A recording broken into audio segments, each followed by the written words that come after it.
നമസ്കാരം. Raf talk ഫുട്ബോളിലേക്ക് അവർക്കും സ്വാഗതം. നെയ്മർ ആരാധകർക്ക് ചെറിയ ഒരു ആശങ്കയ്ക്ക് വക നൽകുന്ന വാർത്തയാണ് ഇപ്പോൾ ബ്രസീലിൽ നിന്ന് വന്നുകൊണ്ടിരിക്കുന്നത്. ESPN ബ്രസീലാണ് ഇക്കാര്യം റിപ്പോർട്ട് ചെയ്തിരിക്കുന്നത്. സോഴ്സ് ഇതാ കൃത്യമായി പറയുകയാണ്, ESPN ബ്രസീലാണ്. ചെക്ക് ചെയ്ത് ആർക്കും കിട്ടും. തനിക്ക് മാത്രം എവിടെ നിന്നോ ഈ വാർത്തയൊക്കെ കിട്ടുന്നത്, ഞങ്ങളാരും കണ്ടില്ലല്ലോ എന്നൊക്കെ ചില ആളുകൾ ചില വാർത്തകളുടെ താഴെ കമൻറ്റുമായിട്ടൊക്കെ വരുന്നത് കണ്ടു. അത് ഇപ്പോൾ കുറേ കാലത്തിന് ശേഷം ആദ്യമായിട്ടാണ് അത്തരത്തിലൊക്കെ കാണുന്നത്. അതായത് നെയ്മറെ ആഞ്ചലോട്ടി വീഡിയോ കോൾ വിളിച്ചു എന്നുള്ള വീഡിയോയുടെ താഴെ നിരവധി ഒരു പ്രത്യേക രൂപത്തിൽ കമൻറ്റുകൾ വന്നുകൊണ്ടിരുന്നു. കുറേ തെറിയുണ്ടായിരുന്നു. കുറേ എണ്ണത്തിന് ഞാൻ പറഞ്ഞു വിട്ടിട്ടുണ്ട്. എന്നാൽ ചില ആളുകൾക്ക് കൃത്യമായിട്ട് മറുപടി സോഴ്സ് അടക്കം കൊടുത്തിട്ടുണ്ട്. കാരണം ഓൾറെഡി നമ്മളിങ്ങനെ സോഴ്സ് പറയാറുണ്ട് എവിടെയാണ് കണ്ടതെന്ന്. അപ്പോൾ ഈ ഗ്ലോബോ OUOയിൽ ഇതൊക്കെ ആദ്യമായിട്ട് കേൾക്കുന്ന ആളുകളുണ്ടാവും. അവരോട് പറഞ്ഞിട്ട് കാര്യമില്ല. ഏതായാലും എവിടുന്ന് കിട്ടുന്നു റാഫ് ടോക്സിന് ഈ വാർത്തകളൊക്കെ നമുക്ക് വേറെ വിശദമായിട്ട് തന്നെ ചർച്ച ചെയ്യേണ്ടതാണ്. എല്ലാ വീഡിയോകളിലും നമ്മൾ കൃത്യമായി സോഴ്സും പറയാറുണ്ട്. അപ്പോൾ ഈ വാർത്ത കിട്ടിയിട്ടുള്ളത് ESPNൽ നിന്നാണ്, ESPN FC നിന്നാണ്. ESPN ബ്രസീൽ അവർ റിപ്പോർട്ട് ചെയ്യുന്നു, നെയ്മർ ജൂനിയറുടെ പരിക്ക് ആദ്യം കരുതിയ പോലെ അത്ര നിസാരമല്ല. ഒരു 10 ദിവസത്തേക്കെങ്കിലും അദ്ദേഹത്തിന് ട്രീറ്റ്മെൻറ്റ് ഇപ്പോൾ ആവശ്യമാണ്. അപ്പോൾ ആദ്യം ഉണ്ടായിരുന്ന പ്ലാൻ എന്ന് പറഞ്ഞാൽ ഈ 27-ാം തീയതി ബ്രസീലിൻ്റെ ക്യാമ്പ് ആരംഭിക്കുകയാണ്. അവിടെ 100% ഫിറ്റായിട്ട് എത്തുക. മാസം അവസാനം പനാമയ്ക്കെതിരെ നടക്കുന്ന ബ്രസീലിൻ്റെ ഫ്രണ്ട്ലി മത്സരത്തിൽ നെയ്മറെ സ്റ്റാർട്ട് ചെയ്യിക്കുക. ഇതാണ് കോച്ച് ആഞ്ചലോട്ടിയുടെ പ്ലാൻ ഉണ്ടായിരുന്നത്. ആ പ്ലാന് മാറ്റേണ്ടി വന്നിരിക്കുന്നു എന്ന് ESPN റിപ്പോർട്ട് ചെയ്യുന്നു. അതായത് നെയ്മറുടെ കാഫിന് ഒരു പരിക്കുണ്ട്. അത് കഴിഞ്ഞ കോർട്ടിബയ്ക്കെതിരെയുള്ള സാൻഡോസ് മത്സരത്തിൽ സംഭവിച്ചതാണ്. ഇപ്പോൾ അവിടെ ഒരു എഡിമ ഉണ്ട് എന്ന് പറഞ്ഞാൽ അവിടെ ഒരു നീർക്കെട്ടുണ്ട്, വീക്കമുണ്ട്. അപ്പം അതാണ് ഇപ്പോൾ പ്രശ്നമായിരിക്കുന്നത്. അപ്പോൾ അവരുടെ ESPN റിപ്പോർട്ട് ഇങ്ങനെയാണ്: the incident has raised concerns within Carlo Ancelotti's coaching staff according to ESPN. അതായത് അവർക്ക് ഇപ്പോൾ കാർലോ ആഞ്ചലോട്ടിയുടെ കോച്ചിങ് സ്റ്റാഫിന് ചെറിയ ആശങ്ക ഈ വിഷയത്തിലുണ്ട്. അവരുടെ ഇനീഷ്യൽ എക്സ്പെക്റ്റേഷൻ എന്ന് പറഞ്ഞാൽ നെയ്മർ ജൂനിയർക്ക് പ്രത്യേകിച്ചൊരു അറ്റൻഷൻ്റെ ആവശ്യമില്ല, പ്രശ്നം ഈസിലി പരിഹരിക്കപ്പെട്ട് ദേശീയ ടീമിലേക്ക് അദ്ദേഹം എത്തും എന്നാണ് പ്രതീക്ഷിച്ചിരുന്നത്. ഇനീഷ്യലി ഐഡിയ എന്താണെന്ന് വെച്ചാൽ നെയ്മർ 100% ഫിറ്റായിട്ട് ട്രെയിനിങ് സെഷനിൽ 27-ാം തീയതി മുതൽ ഗ്രഞ്ച കൊമോറിയിൽ ബ്രസീൽ ടീമിൻ്റെ ക്യാമ്പ് ആരംഭിക്കുമ്പോൾ 100% ഫിറ്റായിട്ട് നെയ്മർ ട്രെയിനിങ് ആരംഭിക്കുമെന്നായിരുന്നു.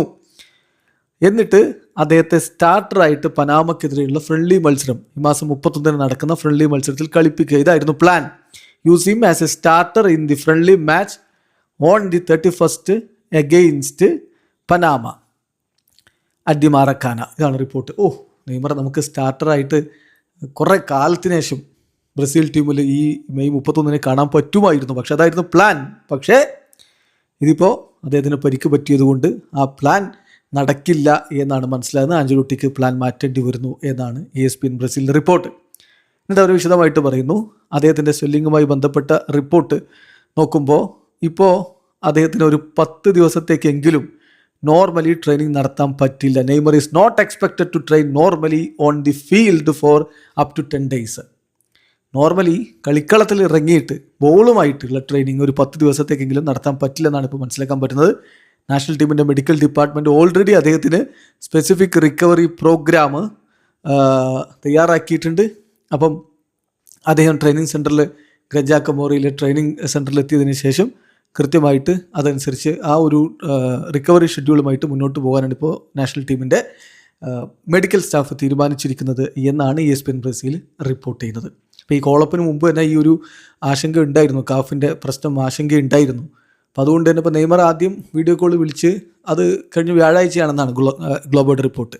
അപ്പോൾ നെയ്മറോട് പറഞ്ഞിരുന്നു ടീമിലേക്ക് എടുക്കുകയാണെങ്കിൽ ഇന്ന കണ്ടീഷൻസൊക്കെ എടുത്തു എന്നല്ല പറഞ്ഞത്, എടുക്കുകയാണെങ്കിൽ എന്നാണ്. കോച്ച് എന്ത് തീരുമാനവും വീണ്ടും എടുക്കാം.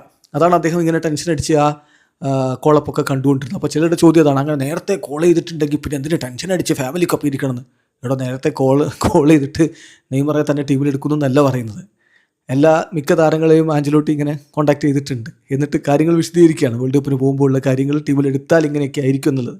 അതാണ് നെയ്മറുടെ കാര്യത്തിൽ സംഭവിച്ചത്. അതാണ് ഗ്ലോബോ റിപ്പോർട്ട് ചെയ്തത്. ഗ്ലോബോ ആരാന്നൊക്കെ അറിയാത്തവരുണ്ടെങ്കിൽ പിന്നെ വേറെ മാർഗ്ഗമില്ല. ബ്രസീൽ ഫുട്ബോളിനെ ഫോളോ ചെയ്യുന്നവർക്ക് അറിയില്ലെങ്കിൽ പിന്നെ പറഞ്ഞിട്ട് കാര്യമില്ല. അപ്പം അങ്ങനെ അന്നത്തെ ദിവസം, കോളപ്പിൻ്റെ ദിവസം പോലും നെയ്മറുടെ ഈ കാഫിൻ്റെ പ്രശ്നം ഒരു വിഷയമായിരുന്നു. അതുകൊണ്ട് തന്നെ സാൻഡോസിനോട് അതിൻ്റെ അസസ്മെൻ്റ് എടുത്തിട്ട് ഡീറ്റെയിൽസ് CBFന് അയക്കാൻ പറഞ്ഞിരുന്നു. അങ്ങനെ മെഡിക്കൽ റിപ്പോർട്ട് അയച്ചപ്പോൾ വലിയ പ്രശ്നങ്ങളൊന്നുമില്ല എന്ന് കണ്ടിട്ടാണ് ജാവോ പെഡ്രോയെ പിന്നെ ഒഴിവാക്കി അവസാനം നെയ്മർ ജൂനിയറെ തന്നെ നിലനിർത്താൻ ആഞ്ചലോട്ടി തീരുമാനിച്ചത്. പക്ഷേ ഇപ്പോൾ ചെറിയ പ്രശ്നമുണ്ട്, അത് അത്ര എളുപ്പം പരിഹരിക്കുന്നില്ല. ഒരു 10 ദിവസമെങ്കിലും അദ്ദേഹത്തിന് ട്രീറ്റ്മെൻറ്റ് വേണമെന്നുള്ളതാണ് മനസ്സിലാക്കുന്നത്. എങ്കിലും ഇപ്പോൾ അദ്ദേഹത്തെ സ്ക്വാഡിൽ നിന്ന് ഒഴിവാക്കുന്നതിനെ കുറിച്ചൊന്നും ചിന്തിക്കുന്നില്ല. വേൾഡ് കപ്പിന് ഇനിയും ദിവസങ്ങളുണ്ട്.